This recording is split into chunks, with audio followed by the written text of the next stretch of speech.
Hi dear friends, എല്ലാവർക്കും സുഖമല്ലേ? ഇന്ന് ഞാനൊരു അടിപൊളി കോളിഫ്ലവർ റെസിപ്പിയുമായിട്ടാണ് വന്നിരിക്കുന്നത്. ഇതൊരു 250 ഗ്രാം കോളിഫ്ലവർ ഉണ്ട്. അപ്പോൾ എങ്ങനെ ഉണ്ടാക്കാമെന്ന് നോക്കിയാലോ? ഉണ്ടാക്കാൻ വേണ്ടി ഞാൻ ചട്ടി അടുപ്പത്ത് വെച്ചു. നമുക്ക് വെളിച്ചെണ്ണ ഒഴിച്ചു കൊടുക്കാം. വെളിച്ചെണ്ണയാണല്ലോ നമ്മുടെ തനതായ രുചി.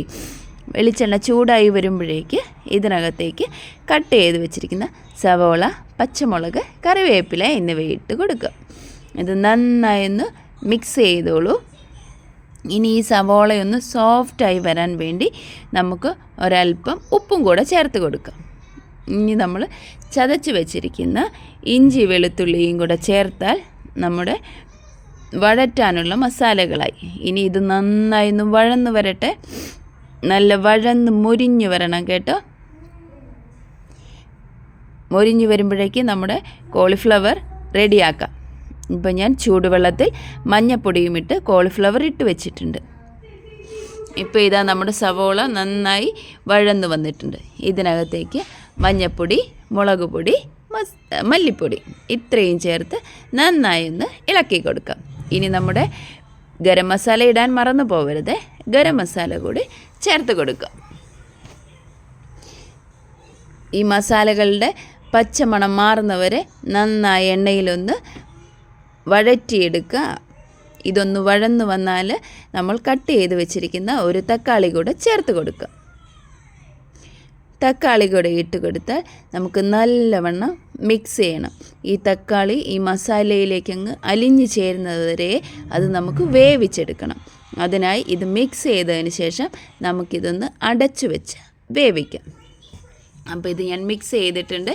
ഇനി നമുക്കിതൊന്ന് അടച്ചു വെച്ച് കൊടുക്കാം. ഇനി ഇതൊരു 10 മിനിറ്റോളം ഇരുന്ന് വേവട്ടെ. 10 മിനിറ്റ് കഴിയുമ്പോഴേക്ക് നമുക്കിതൊന്ന് ഓപ്പൺ ചെയ്ത് കൊടുക്കാം. ഇപ്പോൾ ഇതാ നമ്മുടെ തക്കാളിയെല്ലാം നല്ല വെന്തുടഞ്ഞ് വന്നിട്ടുണ്ട്. ഉടയാത്ത തക്കാളി സ്പൂൺ വെച്ചൊന്ന് ഉടച്ച് കൊടുത്തോളൂ കേട്ടോ. അപ്പോൾ ഇതാ എല്ലാം നന്നായി മിക്സ് ചെയ്ത് വന്നിട്ടുണ്ട്. ഇനി ഇതിനകത്തേക്ക് നമ്മൾ കഴുകി വൃത്തിയാക്കി വെച്ച കോളിഫ്ലവർ കൂടെ ഇട്ട് കൊടുക്കാം. ഈ കോളിഫ്ലവർ കൂടെ ഇട്ടതിന് ശേഷം നമുക്കിതൊന്ന് അടച്ചു വെക്കാം. ഈ മസാല നല്ലവണ്ണം കോളിഫ്ലവറിൽ പിടിക്കുന്നവരെ നന്നായി ഒന്ന് മിക്സ് ചെയ്ത് കൊടുക്കണേ. എന്നിട്ട് നമുക്കിതൊന്ന് അടച്ചു വെച്ച് വേവിച്ചെടുക്കാം.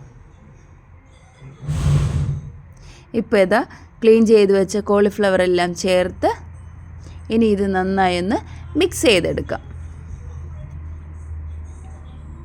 മസാലകൾ കോളിഫ്ലവറിൽ എല്ലായിടവും ആകുന്നത് പോലെ മിക്സ് ചെയ്തതിന് ശേഷം നമുക്കിതൊന്ന്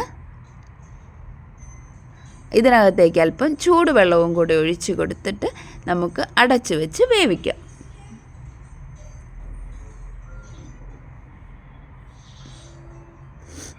ഇനി കോളിഫ്ലവർ വേവട്ടെ. ഇപ്പോൾ ഇതാ കോളിഫ്ലവർ ഒന്ന് വെന്ത് വന്നിട്ടുണ്ട്. ഇനി ഇതിനകത്തേക്ക് നമുക്ക് 1/2 ടീസ്പൂൺ കുരുമുളക് പൊടി കൂടെ ചേർത്ത് കൊടുക്കാം. കുരുമുളക് പൊടി ചേർത്തതിന് ശേഷം നന്നായി ഒന്ന് മിക്സ് ചെയ്തോളൂ. നന്നായി ഒന്ന് മിക്സ് ചെയ്ത് ആവശ്യത്തിന് അതിൻ്റെ മുകളിൽ നമ്മുടെ കറിവേപ്പില കൂടെ വിതറിയാൽ നമ്മുടെ കറി സെറ്റായ കേട്ടോ. അപ്പോൾ എങ്ങനെയുണ്ട് എൻ്റെ മസാല? മറന്നുപോയി, നമ്മുടെ പച്ച വെളിച്ചെണ്ണ കൂടെ ഒഴിക്കാൻ മറക്കല്ലേ. ഇതും കൂടെ ഒഴിച്ചാൽ നമ്മുടെ കറി സൂപ്പർ, നല്ല അടിപൊളി മസാലയാണ് കേട്ടോ. എല്ലാവരും ട്രൈ ചെയ്യണം. അപ്പോൾ എല്ലാവർക്കും എൻ്റെ റെസിപ്പി ഇഷ്ടപ്പെട്ടു എന്ന് കരുതുന്നു. ഇഷ്ടപ്പെട്ടാൽ ലൈക്ക് ചെയ്യാനും ഷെയർ ചെയ്യാനും മറക്കരുത്. ബൈ.